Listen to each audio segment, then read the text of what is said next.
There is a line that exists that I cross when I start climbing, and it is a line of surrender.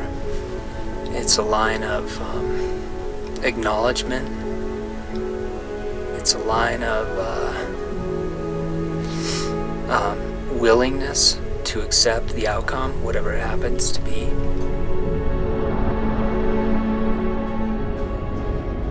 There is a polarity to alpinism. It's not all emotional, and I think people probably get really sick of my, emotional turmoil and struggle.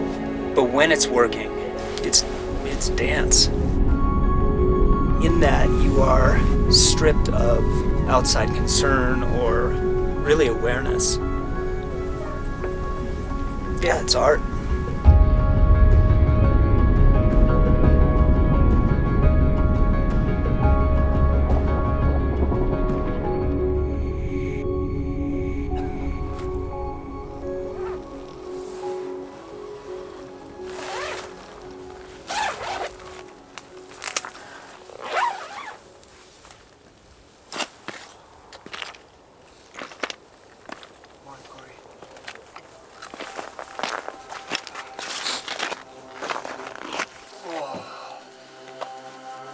I didn't sleep at all.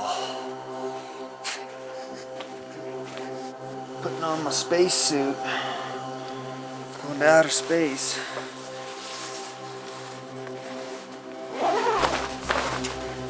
Everything that I lived so far has been part of the preparation to this point of my life.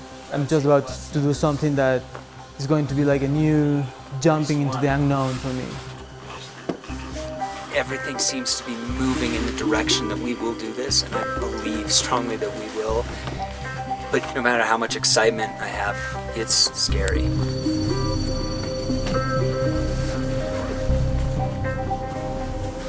Bye, Eric. Bye, Rome. See you soon.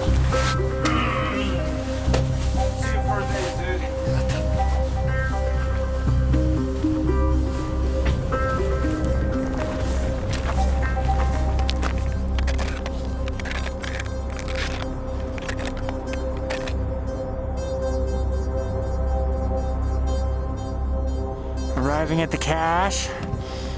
Yeah, we found it. It's a pretty beautiful night so far. We got out to our cache, we packed. It was a beautiful morning, stunning, and we started up the face.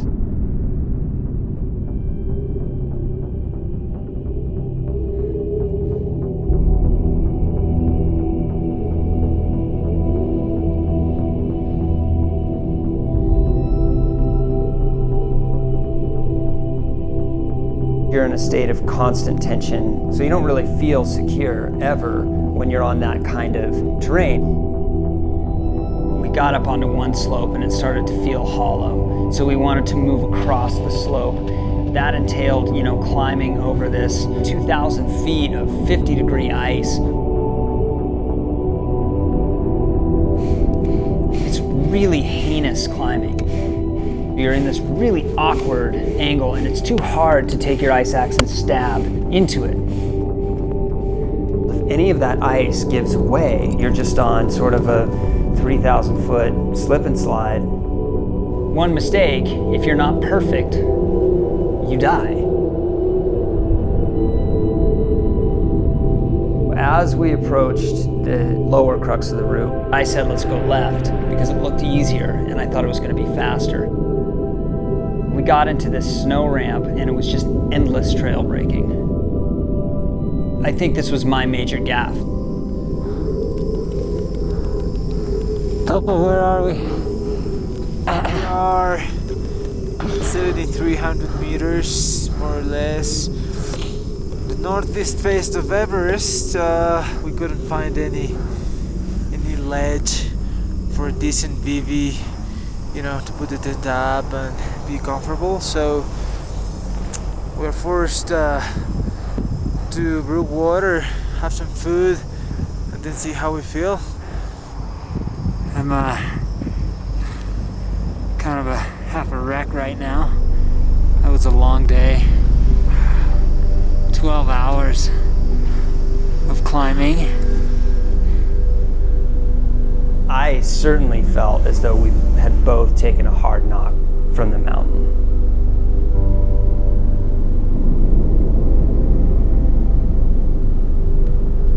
Nighttime has a way of just sucking everything out of you. The temperatures were minus 30. You know, you're at 25,000 feet, just trying to kind of hold on and not let your body temp drop so far that it becomes dangerous. And by the morning, mine was starting to get down to that point of like, this is bad.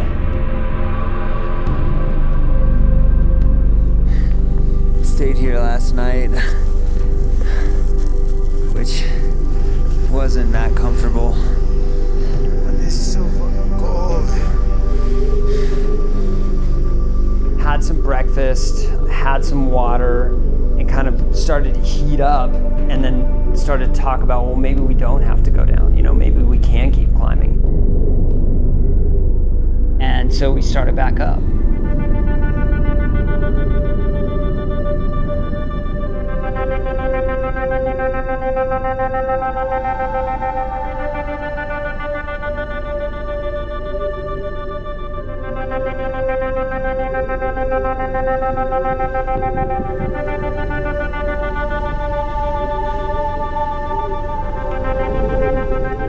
We're about halfway up the face, but the wind kicked up. We were still breaking trail. We were slow.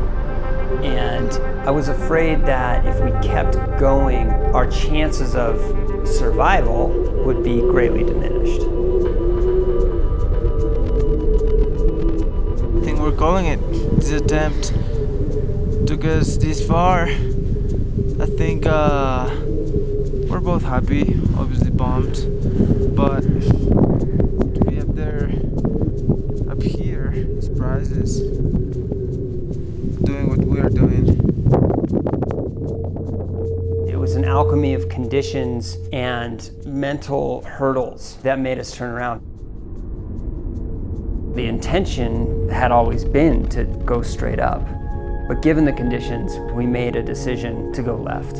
And that ended up being a major contributing factor to our ultimate failure. It was my decision. Topo wanted to go straight up. It was the first time in my climbing career that I felt like I was the older guy and I didn't have it. I wonder if Topo did.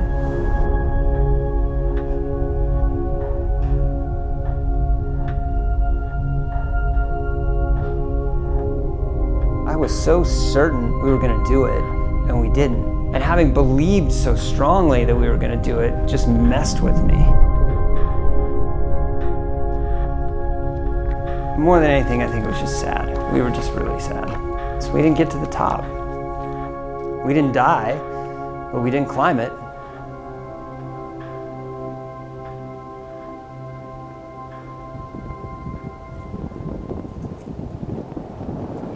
We're packing up the final bags, putting them in the back of the truck to Lhasa and getting out of here. Obviously, this year was a bit of a letdown, but you know, we just figured out one more way to fail, which is essential in figuring out how to do it. So that's it. That's all. We're out of here.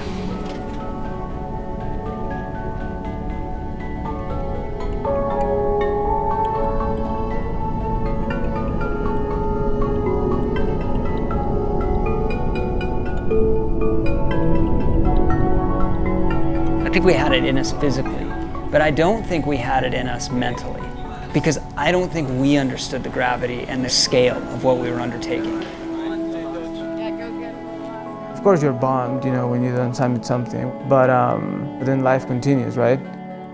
I go to the mountains because that is where I feel life at the most. I won't let those experiences when I don't summit make me feel bad, because we are still lucky, you know, to go up there.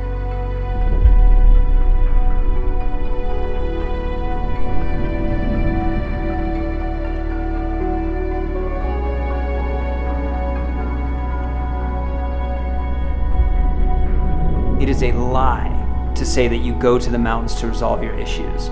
It's just that Going to the mountains gives us some sort of clarity because you're confronted with your own mortality.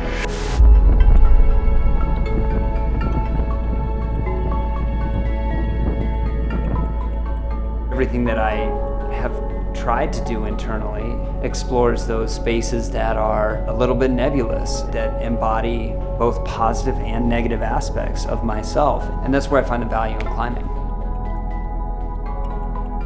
The artistic expression of being in the mountains creates some semblance of balance in my life.